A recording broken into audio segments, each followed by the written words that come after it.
Ella es Janet Pankowski.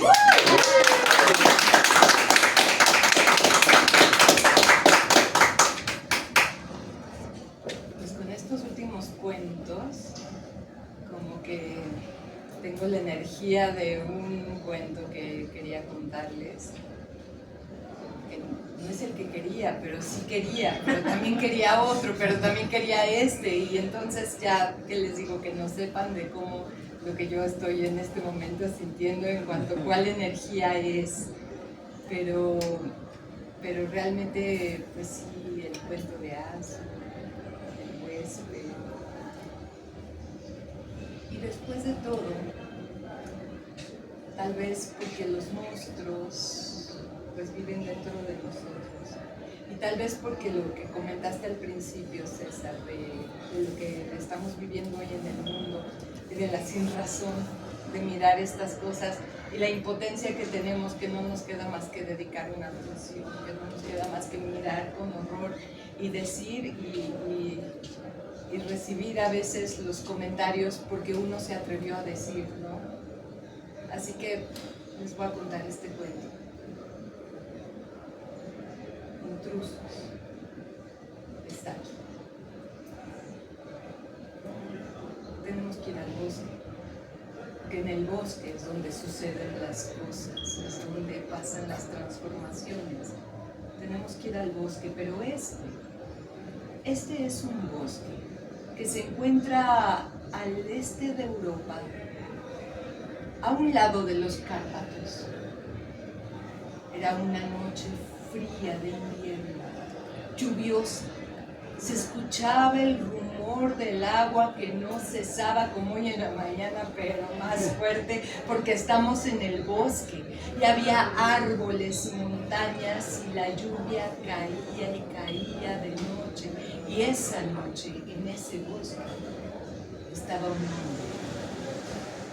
Ese hombre montaba guardia, porque estaba esperando la llegada de una presa poco común, porque esa noche Ulrich von Gradwitch aguardaba la presencia de una presa humana. Los territorios de los von Gradwitch se extendían por todo el bosque, todo, hasta donde alcanzaras a mirar era territorio de los von Gradwitch. Y llegaba hasta una pendiente, que ese era el lugar favorito de Ulrich, no porque fuera más propicio para la caza o hubiera más... No, amaba esa pendiente, porque ese había sido el territorio que sus ancestros le habían ganado a los vecinos, los Nayen, en un litigio legal. Y claro, los vecinos no habían quedado nada contentos con aquella división de las tierras, así que desde entonces se habían odiado a muerte, generación tras generación. Si acaso en el pueblo había la esperanza de que cuando Ulrich von Gradwitch se convirtiera en jefe de su familia, hubiera paz, las esperanzas se murieron inmediatamente, porque si había un hombre al que Ulrich detestara con toda su alma, ese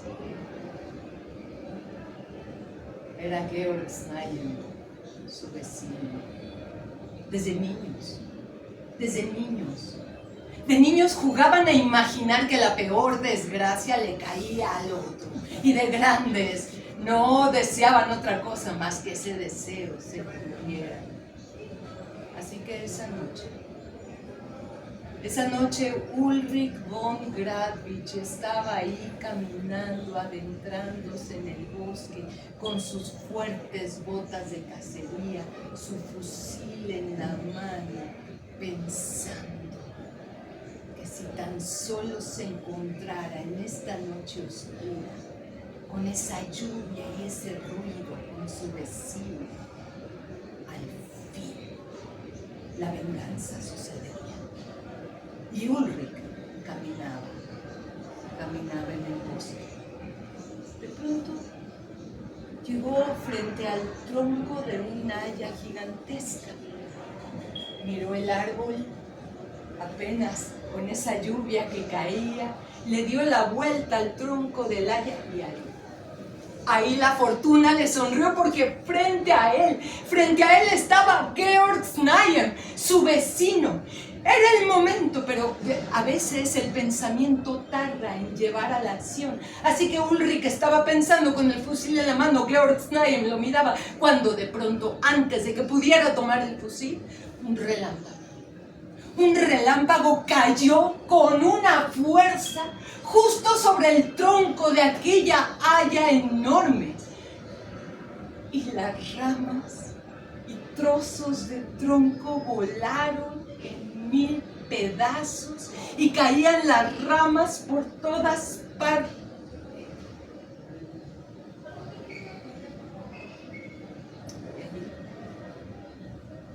Sepultado bajo las ramas estaba Ulrich von Gradwitz. De no haber sido por sus fuertes botas de cacería, los pies le hubieran quedado destrozados, pero estaba ahí, inmóvil, quieto, gimiendo, no entendía.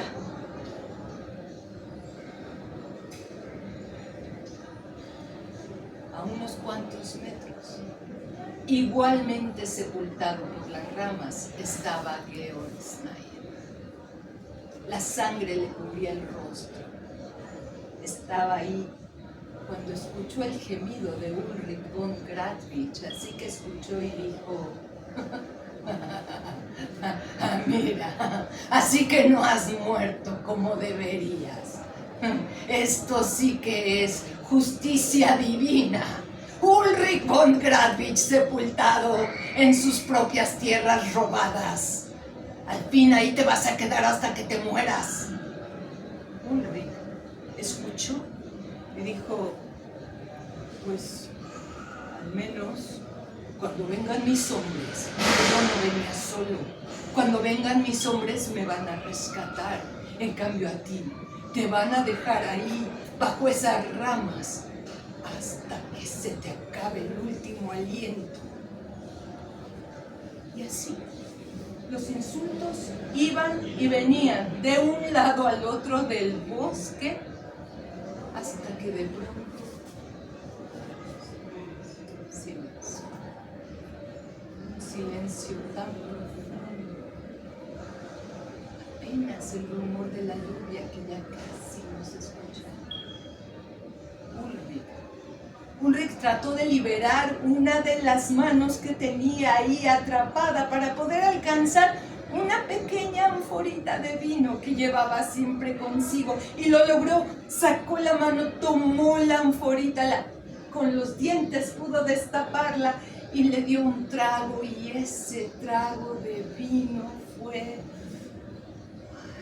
Sintió una calidez que de pronto pensó en algo que, si ambos hombres iban a morir esa noche ahí, ¿por qué no compartirle un poco de vino? Y le dijo a Georg que le podía lanzar la botella de vino para que él también tomara un trago. Y Georg escuchó y dijo: no, la sangre me cubre el rostro, no podría yo atrapar esa botella, y además yo no bebo con enemigos. Nuevamente se hizo el silencio. Ulrich seguía pensando y dijo, como si pensara en voz alta: hemos sido enemigos por tanto tiempo, generación tras generación. Mira, estoy pensando, si aquí vamos a estar atrapados, llevamos media hora aquí, acaso más juntos, ¿qué pasaría si hiciéramos la paz? ¿Te imaginas? ¿Por qué no somos amigos? Georg escuchó, pensó, y realmente algo. Después de todo, este hombre le estaba ofreciendo su vino. ¿Te imaginas? Dijo. ¿Te imaginas la paz que habría? ¿Te imaginas? Nunca se ha visto aquí a un von Gradwitch y a un Snaim de la mano. ¿Te imaginas lo que la gente diría? Y tú me podrías invitar a cazar a tus tierras y yo no dispararía un tiro a menos que tú así me lo permitieras. Yo te invitaría a pasar la noche de San Silvestre con los míos. ¿Te imaginas? Está bien, Ulrich von Gradwitch. Seamos amigos. Está bien. Y en ese momento, ambos hombres comenzaron a pensar en cómo querían ser el primero que tuviera un gesto amistoso con el otro. Ulrich pensaba que cuando sus hombres vinieran a rescatarlos, les iba a pedir que antes que liberarlo a él, liberaran a Georg. Y Georg pensaba lo mismo. ¿Cuántas cosas podrían hacer juntos? Y en ese pensar y pensar, Ulrich de pronto pensó que tanto tiempo llevaban ya ahí, sus hombres aún no los encontraban. Podían unir sus voces y juntos gritar para pedir ayuda. Y así se lo dijo a Georg y estuvieron de acuerdo. Así que ambos hombres empezaron a gritar y a gritar pidiendo ayuda. Su voz se escuchaba en la lejanía, pero silencio. De pronto se escucharon unos pasos. Georg preguntó: ¿son tus hombres, Ulrich? No sé, gritemos nuevamente para que nos puedan escuchar. Y así lo hicieron, nuevamente las dos voces juntas, gritando, pidiendo ayuda. Y era una sola voz que se escuchaba pidiendo ayuda. Y se escucharon los pasos. Y Ulrich pensó: sí, deben de ser mis hombres, porque yo venía con 10. Se oyen muchos pasos. Y Georg le preguntó: ¿son tus hombres? Sí, deben de ser. Sí, porque yo apenas venía con 2 o 3, dijo Georg. Y nuevamente unieron sus voces y se escuchaban los pasos. ¡Qué valerosos eran! Que ya se estaban acercando todos esos hombres. Y Ulrich trataba de mirar. Georg no podía, pero dijo: ¿son tus hombres, Ulrich? ¿Son tus hombres?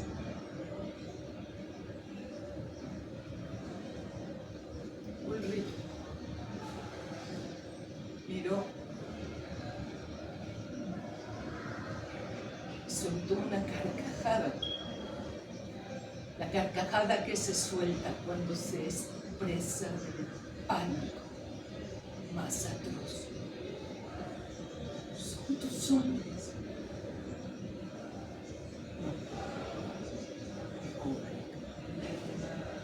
No son mis hombres. Son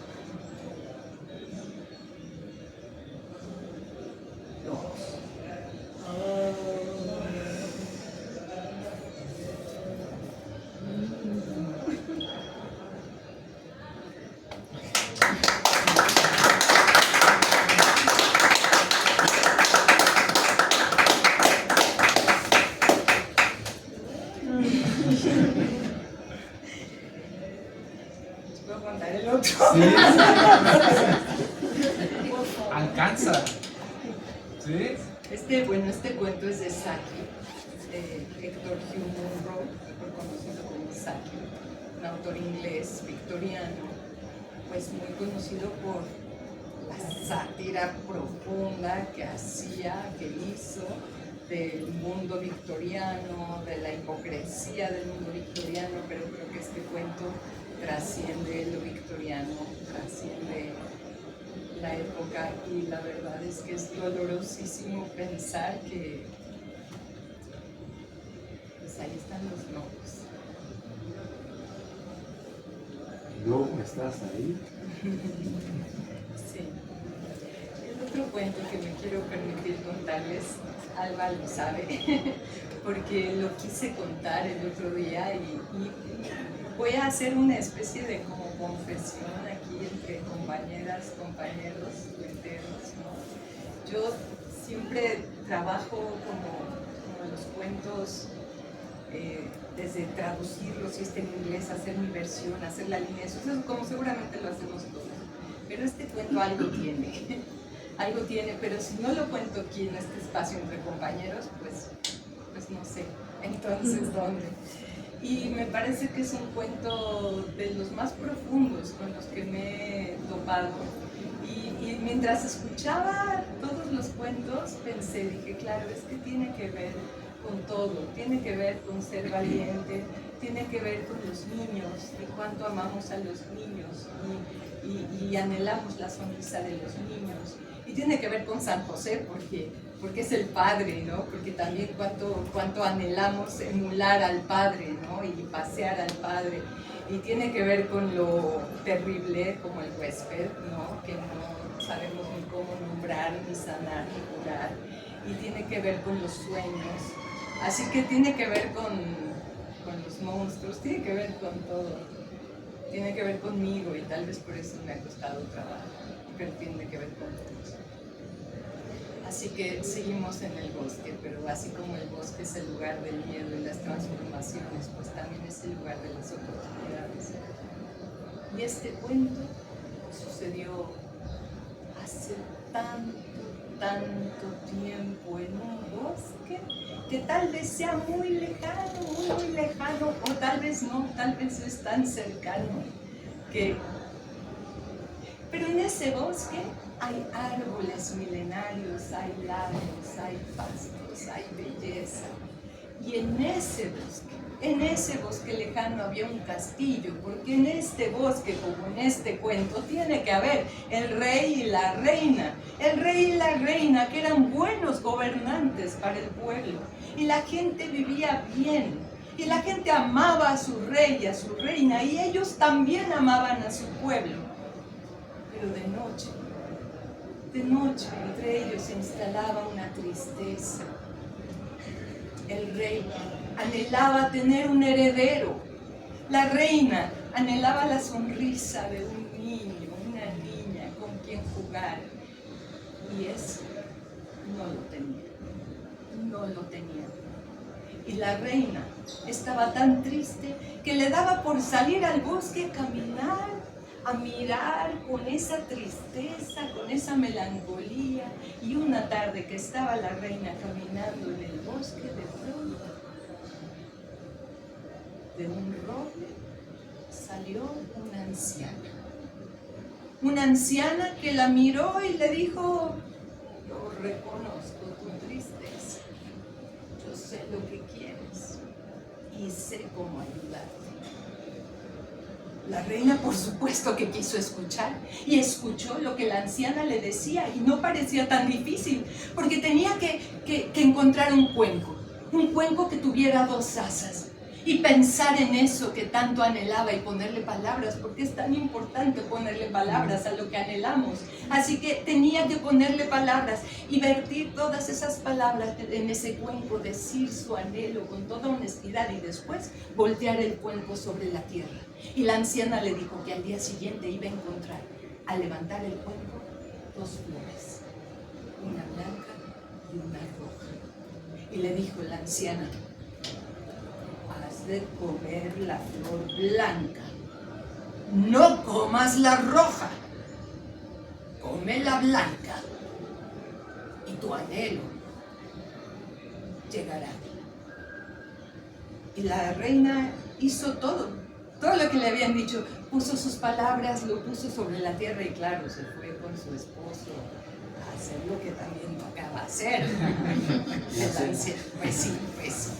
Y eso hicieron, y a la mañana siguiente la reina caminó, se adentró, llegó al lugar a donde había volteado el cuenco y lo levantó y ahí estaban las 2 flores, tal cual se lo habían dicho, la blanca y la roja. Y la reina miró y claro que recordó las palabras. ¿Recordó las palabras? Porque la reina, porque así somos, porque ¿por qué? Porque será su mano, porque no era ella o sí era ella, pero la mano se extendió y tomó la flor roja y la devoró con un ansia, con un gusto, se comió toda la flor roja y sintió que algo le satisfacía profundamente. Y de pronto se dio cuenta. Pero tenía que haber comido la blanca.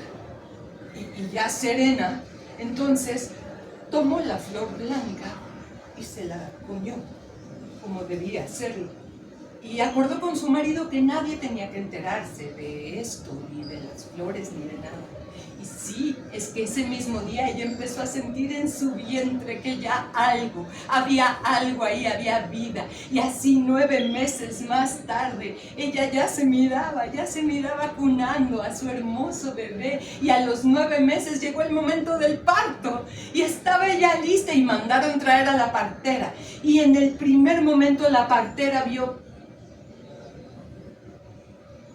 es que lo que salió... La partera no lo podía creer, es que era una serpiente lo que había salido de las entrañas de la reina. Y no sabemos si la reina alcanzó a mirar o no, pero la partera sintió tal horror que tomó la serpiente y echó por la ventana. Y acto seguido venía un niño, y la reina dio a luz. ¡Ay, dio a luz un niño precioso! Era un sol luminoso que alegró sus días y sus noches. Era una belleza de niño que, claro, como crecen los niños sanos, fue creciendo. Y cuando llegó a la juventud, quiso lo que quiere cualquiera: encontrar el amor, encontrar a su pareja. Así que los reyes sabían que para conseguir el amor tienes que ir en una misión, ir a buscar a la persona adecuada. Le dieron su caballo blanco, su silla, su arnés, y así salió aquel príncipe a buscar por los caminos. Pero de pronto, en el primer cruce de caminos, le apareció, sí, frente a él, una serpiente enorme, negra y como furiosa. Y aquella serpiente le habló y le dijo: el hermano mayor se casa primero. El joven no entendía, siguió su camino, pero al siguiente cruce de caminos, lo mismo, se la volvió a encontrar con eso mismo: el hermano mayor se casa primero. Y así durante ese día, cada cruce de caminos a donde el príncipe llegaba, encontraba lo mismo. Así que volvió al palacio y pues le preguntó a los papás. Parece que había alguna conversación que no habían tenido con él. Mi hermano, ellos se acordaban, mandaron traer a la partera, que ya era una anciana tan pequeñita que casi cabía en una cerillera. Llegó la partera y la partera dijo que sí, bueno, que no, que sí, que sí recordaba. Y les habló de la serpiente. Y el rey y la reina, porque eran rey y reina, no mandaron matar a la serpiente, no. Mandaron a los cuentacuentos, a los músicos, a los poetas, para que atrajeran a aquella serpiente que después de todo era su hija. Y así lo hicieron. Y le armaron un espacio en el palacio, y al mes ya se había más o menos acostumbrado la serpiente a aquel lugar, pero seguía diciendo: el hermano mayor se casa primero. Así que había que buscar una novia para el hermano mayor. Y convocaron a las damas, y una accedió a ser la esposa de este príncipe oscuro. No sabía con quién se estaba casando. Llegó la noche de bodas.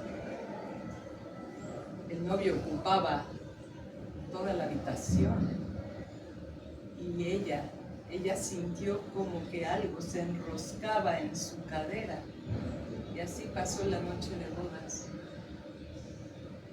A la mañana siguiente encontraron huesos. Y llamaron a otra dama que accediera a casarse con el príncipe, y a la mañana siguiente pasó lo mismo, y claro, ya no había damas que quisieran casarse con el príncipe. Nadie quería acercarse a ese palacio que ya tenía el nombre del lugar de irás y nunca volverás. Y de pronto, la hija de un pastor dijo que ella se iba a casar con el príncipe. ¿Pero cómo? ¿Pero cómo? El padre no lo entendía. La verdad, ni ella misma lo entendía porque lo había dicho. Dijo que ella se casaba, pero que le dieran 1 año y 1 día para prepararse. Pues lo que ella quisiera, claro que le dieron el tiempo que necesitara. Y ella un día se fue a caminar al bosque, salió y escuchó de pronto una voz. Y de un roble emergió una anciana que le dijo: sé lo que piensas hacer y te voy a decir lo que puedes hacer. Y le dijo que se bordara 12 camisones de novia, que los cosiera muy bien y que bordara en el corazón con mucho cuidado.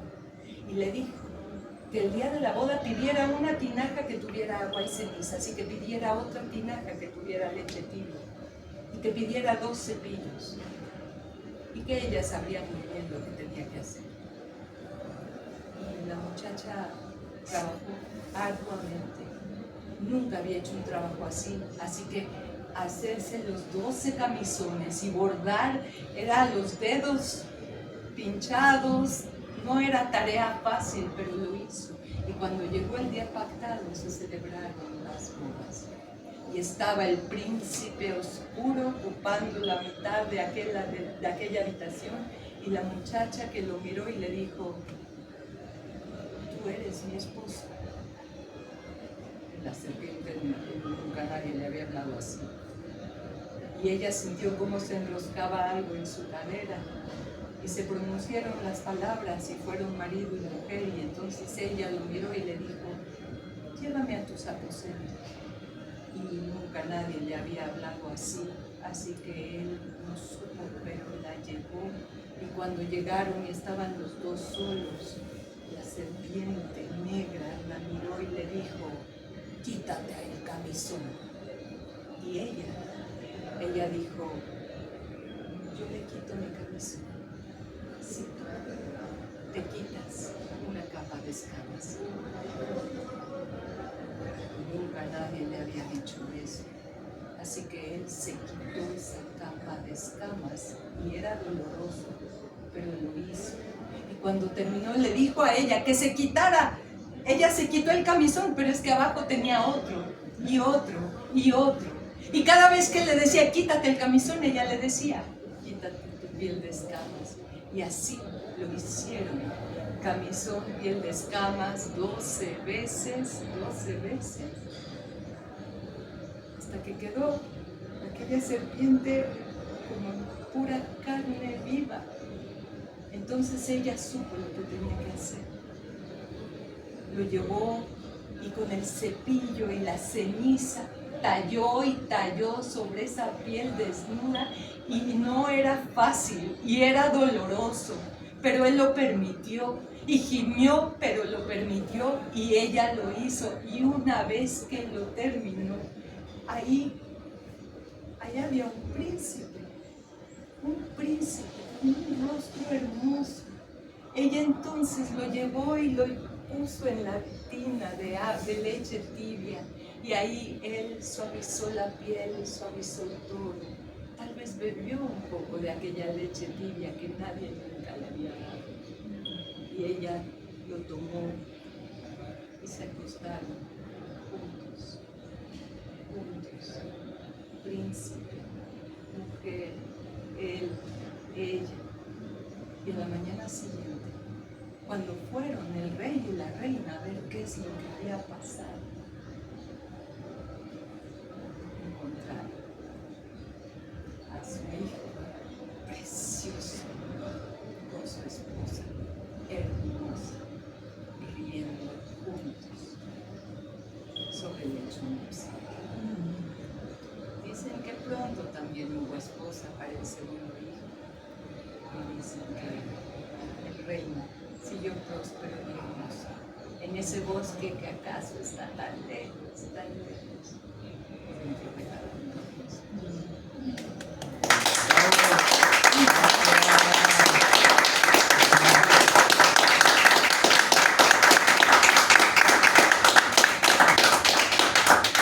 Muchísimas gracias, Janet, por tus palabras, tu presencia, por tu voz. Gracias a todas.